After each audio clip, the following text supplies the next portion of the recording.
So ఇంట్లో పని అంతా అయిపోయిందండి. సో పిల్లల్ని స్కూల్కి పంపించేసి వచ్చా, పూజ కూడా చేసుకున్నాను. నేను ఎప్పటి నుండో గుడికి వెళ్ళాలనుకుంటున్నాను.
అమ్మవారేమో నరసింహస్వామి, వారాహి అమ్మవారేమో నరసింహస్వామి స్త్రీ స్వరూపంలో ఉంటాడు.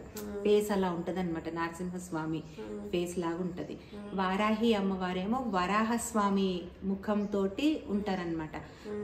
చాలా శక్తివంతమైన దేవతలు. వారాహి స్వామికి ప్రత్యేకంగా ఆషాఢ మాసంలో బాగా పూజలు చేస్తారు. ఉత్సవాలు పూజలు వారాహి అమ్మవారికి చేస్తారనమాట. ఇక్కడ టెంపుల్లో కూడా ఆషాఢ మాసం ఎంత బాగా జరుగుతాయో పూజలు. హోమం చేపించుకుంటే చాలా మంచిది. ఇంట్లో కూడా వారాహి అమ్మవారి ఫోటో పెట్టుకోవాలని చెప్తారు, చిన్నదైనా సరే పెట్టుకోవాలని చెప్తారనమాట. సో ఇప్పుడు నువ్వు తెచ్చుకున్నావు కదా, చాలా మంచిది అమ్మవారిది. శక్తి చాలా శక్తివంతమైనది. ఇప్పుడు మనం వెళ్ళింది శక్తి పీఠం, వారాహి అమ్మవారి శక్తిపీఠానికి వెళ్ళాం మనం ఇప్పుడు. అవునా? చాలా పవర్ఫుల్. మొక్కుకుంటే ఖచ్చితంగా అయి తీరుతాయి అంటారు. నేను విన్నాను చాలా సార్లు. సో నేను కూడా ఆ ఫోటో చిన్నది తెచ్చుకోవాలి, నాకు అంత పెద్దది వద్దు, కొంచెం చిన్నవి ఉంటాయి కదా అవి తెచ్చుకోవాలి ఒకసారి. అక్క నేను గుడికి వెళ్ళాము, దేవుడి గురించి అక్కకు తెలుసు కాబట్టి చెప్తుంది. చాలామంది నేనైతే దోశల కోసం అయితే పప్పు బియ్యాన్ని నానబెట్టానండి. ఒక 6 గ్లాసులు బియ్యానికి 1 గ్లాసు మినపప్పు తీసుకున్నాను. అలానే ఒక 2 స్పూన్లు పచ్చెనగపప్పు తీసుకున్నాను. 1 స్పూను మెంతులు కూడా తీసుకొని మీకు చూపిస్తున్నాను. ఈ విధంగా అయితే మినపప్పు అయినా వేసుకోవచ్చు, లేదా మినపగుండ్లైనా వేసుకోవచ్చు అండి. ఒక 6 గంటల సేపు నానబెట్టేసి మంచిగా రాళ్ళు లేకుండా గాలిస్తారు. అంటే ఇట్లా నీళ్లు పోసేసి ఒక గిన్నెలో ఇంకో గిన్నెలో ఈ పప్పు వేసి ఇలా గాలిస్తారండి. ఎలా గాలియాలో ఏంటో చూపిద్దాం అనుకున్నా కానీ ఇంకా వీడియో అయితే తీయలేదు. సో ఇప్పుడైతే వాటర్ అయితే పోసేసి ఒక 6 గంటల సేపు అయితే నానబెట్టి, గ్రైండర్ అయితే ఖమ్మంలోనే ఉందండి, ఇక్కడికైతే తీసుకురాలేదు నేను. ప్రస్తుతానికైతే మిక్సీలోనే పట్టానండి. కానీ పిండి అయితే చాలా ఒదిగైందండి మిక్సీలో కూడా పట్టినా కూడా. మనం మెజర్మెంట్స్ అనేది కరెక్ట్గా వేయటం వల్ల పప్పు అనేది బాగా ఒదిగిందనమాట. సో మినపప్పు కూడా గ్లాసు వేయటం వల్ల మంచిగా పప్పు మనం బియ్యం కూడా బాగా నానటం వల్ల మిక్సీ కూడా త్వరగా పట్టుకోవచ్చు. అలానే నాకైతే 2 డబ్బాల నిండా కేజీన్నర డబ్బా నిండింది. అలానే ఇంకోటి కేజీ దాకా నిండింది. 2 కేజీన్నర అయితే పిండి అయితే అయింది. గ్రైండర్ మిక్సీలో పట్టాను. చింతపండు కొంచెం మొన్న నేను కార్తీక పౌర్ణమి రోజు చింతపండు పులిహోర చేశానండి. కొంచెం చింతపండు గుజ్జుంటే మార్నింగ్ అన్నం వండేసి అయితే పిల్లల లంచ్ బాక్స్లోకి చింతపండు పులిహోర అయితే చేశాను అనమాట. అది చూపిస్తున్న పిల్లలిద్దరికి వాళ్ళ వరకు రైస్ వండేసి పులిహోర కలిపాను. పిల్లలిద్దరు తినేసి ఆ రోజు బాక్స్ అయితే కట్టుకొని వెళ్ళారు. కొంచెం మిగిలింది బౌల్లో పెట్టాను అనమాట. కానీ చింతపండు పులిహోర చాలా టేస్ట్గా చాలా బాగుంటుందండి. మిరియాల పొడి కూడా వేసి చేస్తే ఇంకా బాగుంటుంది. నేను అప్పుడప్పుడు మిరియాల పొడి కూడా వేస్తానండి పులిహోరలో, బాగుంటుంది. సో మాకైతే ఇక ఈ పులిహోర అయితే ఉన్నది. మళ్ళీ నేను చిన్న కుక్కర్ ఉంది కదా, ఇది 1/2 కిలో కుక్కర్ అండి. టీ తాగే గ్లాస్తో ఒక 3 గ్లాసులు రైస్ పెట్టేస్తే అన్నం ఉడుకుతుంది అటు పక్కైతే. ఇక మధ్యాహ్నం పిల్లలకి పులిహోర చేసిన తర్వాత మళ్ళీ నేనైతే ఇంట్లో ఉన్నా కదా, మళ్ళీ మధ్యాహ్నం వేడిగా వండుతున్నాం. కొంచెం వాతావరణం చల్లగా ఉంటుంది. మార్నింగ్ 6:30కి వండిన అన్నము మళ్ళీ మేము మధ్యాహ్నం 1:30 అయితే తినేసరికి అప్పటికి చల్లగా అవుతుంది. హాట్ బాక్స్లో పెట్టినా కూడా చల్లగా ఉంటుందని చెప్పేసి వేడివేడిగా మధ్యాహ్నం అయితే వండుతున్నాను. క్యాలీఫ్లవర్ టమాటా అయితే చేశానండి. మా దగ్గర అయితే టమాటాలు కిలో వచ్చేసి 50 రూపాయలండి. సో మా యోధకి చాలా ఇష్టం క్యాలీఫ్లవర్ టమాటా. సో ఆ కూర అయితే చేశాను. నార్మల్గా మనం టమాటా కూర ఎలా చేసుకుంటాం అలానే క్యాలీఫ్లవర్లో చిన్న చిన్న పురుగులు ఉంటాయి కాబట్టి వేడి నీళ్ళలో వేసి తీసేసుకొని కూర అయితే చేసుకోవాలండి. దాంట్లో తెలియకుండా చిన్న పురుగు అయితే ఉంటుంది. గోబీ పువ్వు అని అంటారు, క్యాలీఫ్లవర్ అని కూడా అంటారండి. మేమైతే క్యాలీఫ్లవర్ అని అంటామండి. సో ఈ కూర చేశానని నేనైతే చెప్తున్నా.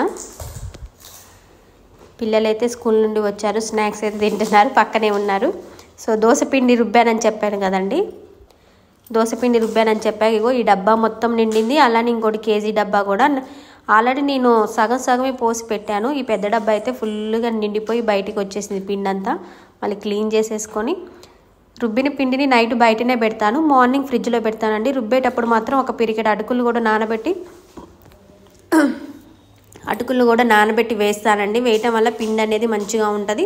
మనకు ఒక 4-5 రోజులు ఫ్రిడ్జ్లో ఉన్నా సరే పిండి అనేది పులవకుండా ఫ్రెష్గా ఉంటుంది. అన్నం వేసి రుబ్బటం వల్ల ఫ్రిడ్జ్లో పెడితే అన్నం వేసి దోశపిండి రుబ్బితే ఒక 3 రోజులలోనే దోశపిండి అయిపోజేయాలండి. ఎక్కువ రోజులైతే ఉంచకూడదు దోశపిండి, అన్నం వేసి రుబ్బిన పిండి. సో అందుకని నేను అటుకులు వేసేసి రుబ్బుతాను. దోశలు కూడా చాలా క్రిస్పీగా చాలా బాగా వచ్చాయి. వీడియో తీద్దాం అనుకున్న దోశలు కూడా వేసేటప్పుడు, రేపు మార్నింగ్ అయితే దోశలు వేసేటప్పుడు అయితే వీడియో తీస్తానండి. చాలా అంటే చాలా బాగా వచ్చాయి. కొంతమంది బయట హోటల్ వాళ్ళైతే కొంచెం షుగర్ కూడా కలిపి దోశ పిండిలో వేయటం వల్ల దోశలు ఎర్రగా కాలుతాయి. నేను అలా షుగర్ అయిపోయినా సరే దోశలు బాగా వస్తాయి.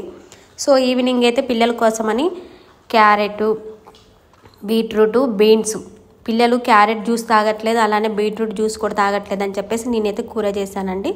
అన్నిటి నీట్గా కడిగి బీట్రూట్ పొట్టు తీసేసుకున్నాను. క్యారెట్ కూడా పైపైన పొట్టు తీసేసి సన్న ముక్కలుగా కట్ చేసుకొని స్టవ్ వెలిగించి ఒక గిన్నె అయితే పెట్టేసుకొని దాంట్లో ఒక 2 పావుల ఆయిల్ వేసేసి ఉల్లిగడ్డ పచ్చిమిర్చి వేసి బీన్స్, క్యారెట్, బీట్రూట్ వేసేసి కొద్దిసేపు ఆయిల్లో మంచి మగ్గనిచ్చానండి. తర్వాత కొంచెం పసుపు వేసేసుకున్నాను. తర్వాత ఉప్పు కారం వేసేసి కొంచెం ధనియాల పొడి వేసి వెల్లిపాయ కరివేపాకు వేసుకుంటే బీట్రూట్, క్యారెట్, బీన్స్ కూర చాలా టేస్ట్గా చాలా బాగుంటుంది. ఇలా చేస్తే పిల్లలు కూడా ఇష్టంగా తింటారండి. మా పిల్లలకైతే నేను వారానికి ఒకసారి ఇలా కూర అయితే చేసి పెడతాను. సో ఇదనమాట, చూడటానికి కలర్ఫుల్గా చాలా బాగుంది కదండి. చపాతీపై మనం ఇప్పుడు దోశ పిండిలో కూడా బీట్రూట్ తురుము వేసుకొని దోశ వేసుకోవచ్చు, ఇడ్లీలో కూడా వేసుకోవచ్చు అండి. క్యారెట్ కూడా జ్యూస్ చేసి దోశ పిండిలో కలిపి పిల్లలకి పెట్టవచ్చు. రోజు ఒక క్యారెట్ తింటే కంటికి మంచిది, ఆరోగ్యానికి చాలా మంచిది. అలానే బీట్రూట్ జ్యూస్ తాగటం వల్ల కూడా బ్లడ్ తక్కువ ఉన్న వాళ్ళకి బ్లడ్ అనేది సరిపడా వస్తుందండి. సో బీన్స్ కూడా చాలా మంచిది. మా పిల్లలకి అప్పుడప్పుడు నేను అది వారం వారం ఇలా చేసి పెడతాను, అన్ని కూరగాయలతోని కర్రీస్ అయితే. సో పిల్లలు కూడా చాలా ఇష్టంగా తింటారు. కలర్ఫుల్గా ఉంది, నాకు కూడా చాలా బాగా నచ్చింది ఈ కూర అయితే. ఇదనమాట రెగ్యులర్గా చేసుకునే మనం ఆలు కూర ఎలా చేసుకుంటామో సేమ్ ఆలుగడ్డ కూరలాగే చేశాను. బాగుందని చెప్పేసి పిల్లలు ఇద్దరు ఇష్టంగా తిన్నారు. క్యారెట్ జ్యూస్ కూడా తాగుతారు, కానీ ఎక్కువ నేను క్యారెట్ కూర బీట్రూట్ కూర చేస్తానండి. బీట్రూట్ పచ్చడి కూడా బాగుంటుంది. బీట్రూట్ని నూనెలో వేయించేసి టమాటాలు పచ్చిమిర్చి కూడా నూనెలో వేయించేసి మిక్సీ పట్టి తాలింపు వేసిన బీట్రూట్ పచ్చడి చాలా బాగుంటుంది.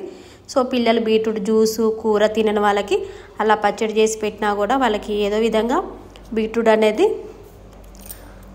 మనకి అన్నంలోకి వెళ్ళిపోతూ ఉంటుంది కాబట్టి కొంచెం హెల్తీగా ఉంటారు. సో ఇదన్నమాట beetroot, beans and beetroot carrot కూర ఎంత బాగుందో చూడటానికైతే మస్తుగా నచ్చింది నాకైతే కలర్ఫుల్గా కూర అయితే. ఫైనల్గా కూర అయితే అయిపోయింది, స్టవ్ అయితే ఆఫ్ చేసుకున్నాము. సో యోధా లంగామోనీలన్నీ మొన్న బర్త్డే అయిపోయిన తర్వాత అటు ఇటు లంగామోనీలన్నీ కింద మీద అన్ని సెల్పులలో బట్టలు ఇవన్నీ గందరగోళంగా అయిపోయాయండి. సో 1 మంత్కి ఒకసారి కబోర్డ్స్ అన్నీ క్లీన్ చేస్తాను. ఇదైతే మళ్ళీ నెక్స్ట్ డే మార్నింగ్ పిల్లలు స్కూల్కి వెళ్ళిన తర్వాతే సదురుతున్నానండి. సో మా బెడ్ వచ్చేసి ఖమ్మంలోనే ఉందండి, మేమైతే ఇక్కడికైతే తీసుకురాలేదు. సో కింద పరుపులు వేసుకుంటాము ప్రస్తుతానికైతే. బట్టలు మొత్తం అలా ఇలా ఉన్నాయని చెప్పేసి చదువుతున్నాయి. యోధావి లంగా ఓనీలన్నీ మేమే కుట్టిస్తామండి. సో మా ఆడపడుచు వాళ్ళ పాపకి అలానే మా పెద్దమ్మ మనవరాలకి ఇంకా తెలిసిన వాళ్ళకి ఇస్తూనే ఉంటాయి. యోధాకి పొట్టిగా అయిపోయిన లంగా ఓనీలన్నీ ఎప్పటికప్పుడు తీసేస్తానండి, ఎందుకంటే అన్ననికి కొంచెం లూజుగా ఉంటాయి కాబట్టి ఇచ్చేస్తాను, అందరికి ఇచ్చేస్తానండి బట్టలు అయితే యోధావి అయితే. సో ఇవన్నీ అన్నను కూడా బొమ్మలన్నీ చూడండి ఎక్కడ పెడితే అక్కడ పెట్టేసిద్ది ఆడుకొని. ఇవైతే యోధాకి మేము ఈ శారీ వచ్చేసి 1000కి 3 చీరలండి. ఖమ్మంలో జేసీ మాల్లో కొన్నాము. అక్కడే శారీస్ తీసేసుకొని మాకు తెలిసిన వాళ్ళు ఉంటే అక్కడ లంగా ఓనీలు అయితే కుట్టించాము. సేమ్ శారీలో బ్లౌజే కుట్టించాము. అలానే ఈ లంగా ఈ బ్లౌజ్ సేమ్ ఉంటుంది. ఓనీ ఒకటి మేము వైట్ ఓనీ తీసుకున్నాం, చాలా అంటే చాలా బాగుంది లైట్ వెయిట్కి ఈ లంగా ఓనీ కూడా. సో యోధా లంగా ఓనీలన్నీ ఖమ్మంలో కుట్టిస్తామండి. 1200 అండి లంగా ఓనీ కుట్టినందుకు యోధాది ఖమ్మంలో. సో ఇప్పుడైతే మొత్తము దేనికి దానికి సెట్ ఓనీ బ్లౌజు లంగా మొత్తం కలిపి సెట్ నీట్గా ఫోల్డ్ చేసి బట్టలన్నీ నీట్గా అయితే సదురుతున్నానండి. ఎప్పుడు బట్టలు అప్పుడు అంటే రోజు చలికాలమైనా సరే 2 పూట్ల స్నానాలు చేస్తాము. ఏ రోజు బట్టలు ఆ రోజు వాషింగ్ మిషన్లో వేసినా సరే ఇంకా కుర్చీలలో బట్టలు అలానే ఉంటాయండి. అందుకే ఎప్పుడు బట్టలు అప్పుడు ఉతికేస్తాను, ఎప్పుడు బట్టలు అప్పుడైతే మడతలేసి పెట్టేసుకుంటాను.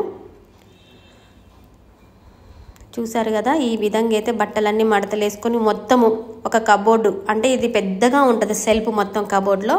సో కింద పైన పెట్టడం ఎందుకని చెప్పేసి ఇటు ఒక 3 వరుసలు పెట్టేశాను, మళ్ళీ మధ్యలో ఏమి గోడలాగా ఉండదు, మళ్ళీ ఇటు ఒక 3 వరుసలు పెట్టేశాను. మొత్తము యోధా బట్టలతో నిండిపోయినాయి. ఇవి వచ్చేసి నావి నేను రెగ్యులర్గా వేసుకునే డ్రెస్సులు, కింద ఏమో యోధా డ్రెస్సులు అంటే బయటికి వెళ్ళినప్పుడు వేసుకునే డ్రెస్సులు ఇవన్నీ యోధావి.